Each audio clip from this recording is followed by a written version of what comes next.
हमारे साथ में असम के राज्यपाल नियुक्त हुए गुलाब चंद कटारिया जी मौजूद हैं। कटारिया साहब छोटा सवाल, किस रूप में देख रहे हैं राज्यपाल के पद पे नियुक्ति को अपना?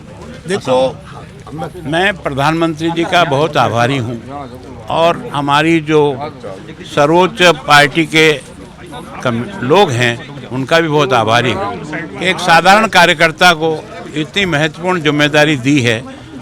मैं उनको विश्वास दिलाऊंगा कि मेरी क्षमता और क्षमता के अनुसार निश्चित रूप से आपकी इच्छाओं पर खरा उतरने का प्रयास करूंगा और एक अच्छे व्यक्ति के रूप में क्या मुझे करना है, उस राज्य के विकास की दृष्टि से, राज्य के समन्वय की दृष्टि से, राजनीतिक आपस में समन्वय किस तरह से हो सकता है, प्रदेश आगे कैसे बढ़ सकता है, मैं प्रयत्न करूंगा कि निश्चित रूप से सही दिशा में देश का ध्यान नंबर 1 पर, राज्य का ध्यान नंबर 2 पर रखते हुए आगे बढ़ने का प्रयास करूँगा। राज्यपाल की भूमिका को लेकर कई सवाल उठते हैं, ऐसे में आपकी नियुक्ति और आपका जो पूरा व्यक्तित्व रहा है, कृतित्व रहा है राजनीति में, बहुत उम्मीदें हैं।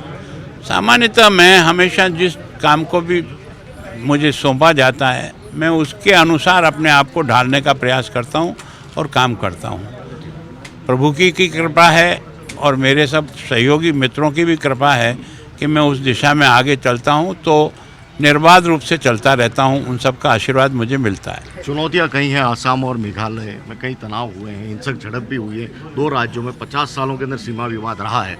उस राज्य के राज्यपाल होने के नाते एक बड़ी चुनौती आपके सामने। देखो, वहाँ के सारे विषयों को समझने की जरूर पड़ेगी मुझे, पर जब मन शुद्ध है, मन सही है, काम करने में निष्पक्षता है, तो कहीं भी कोई चीज़ अड़चन नहीं आ सकती। जब व्यक्तिगत स्वार्थ दिमाग में आता है तो अड़चनें आनी शुरू होती है।